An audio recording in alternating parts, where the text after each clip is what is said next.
আমি পেনে হলো বাহুবলী তোমাদের কথা দিচ্ছি সবার মুখে গালে একটা করে বিড়ি গুঁজে দেবো, আর যদি নাও গুঁজে দিতে পারি আমার রাজমাতাকে বিক্রি করে দেবো।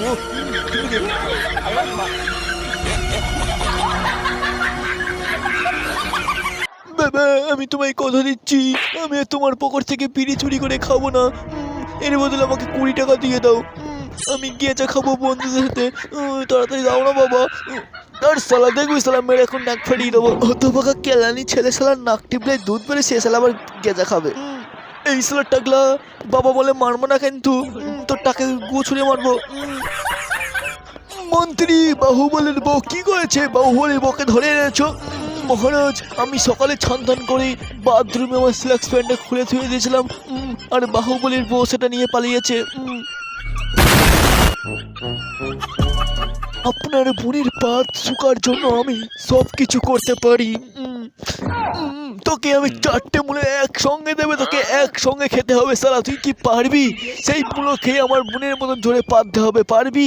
ঘোয়ার পুরো ধোঁয়ায় অন্ধকার করে দিতে হবে যেন কেউ ঢুকতে না পারে গন্ধই শালা।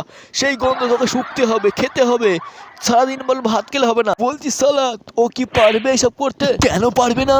শুধু একটা মেয়ের পা ঝুঁকলেই হয় না, তার মতন পেতে দেখাতে হবে, তারপর তাকে বিয়ে করতে পারবে। পারবে কি জিজ্ঞাসা করো?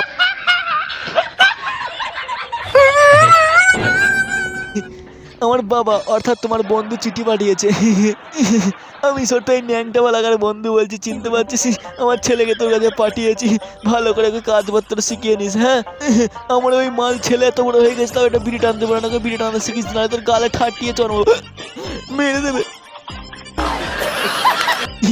এই লাল ঘোড়া পিল পিল শুনে যা। এই বোদন চৌধুরী এই দেখ আমার এটা ছেলে, ভালো করে ফেসটা মিলিয়ে নিস শালা। এই শালা যখন হয় এই শালার পুঙায় আমি ছ্যাঁকা দিয়েছি, সেই পুঙার বিড়ির ছ্যাঁকা এখনো দেখতে পাবি, এখনো মুছেনি। পুঙায় বিড়ির ছ্যাঁকা কি এখনো আছে? হ্যাঁ হ্যাঁ।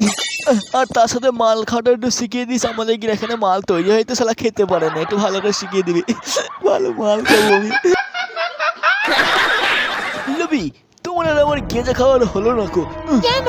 আমি তো টাকা দিয়েছি গেজা কিনতে। আরে কচু বড়া টাকা তো তুমি দিয়েছো, কিন্তু কোন এক শহর থেকে একটা ভদ্রলোক ছেলে এসে সব গেঁজা কিনে নিল শালা, সে নাকি তার ছেলে মেয়েকে খাওয়াবে। মদন দা একটুখানি গেজা দাও না।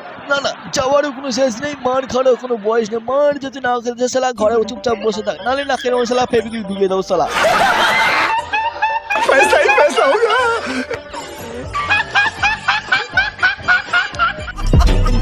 হে লাগছে এদিকে দেখ, এই মেয়েটা এত বড় হয়ে গেলে এখনো দাঁত মাজে না। ও আমাকে দেখে মনে হচ্ছে আমি দাঁত মাজিনি শালা। না না ম্যাডাম আমরা তো দাঁতা হলুদ তাই বললাম।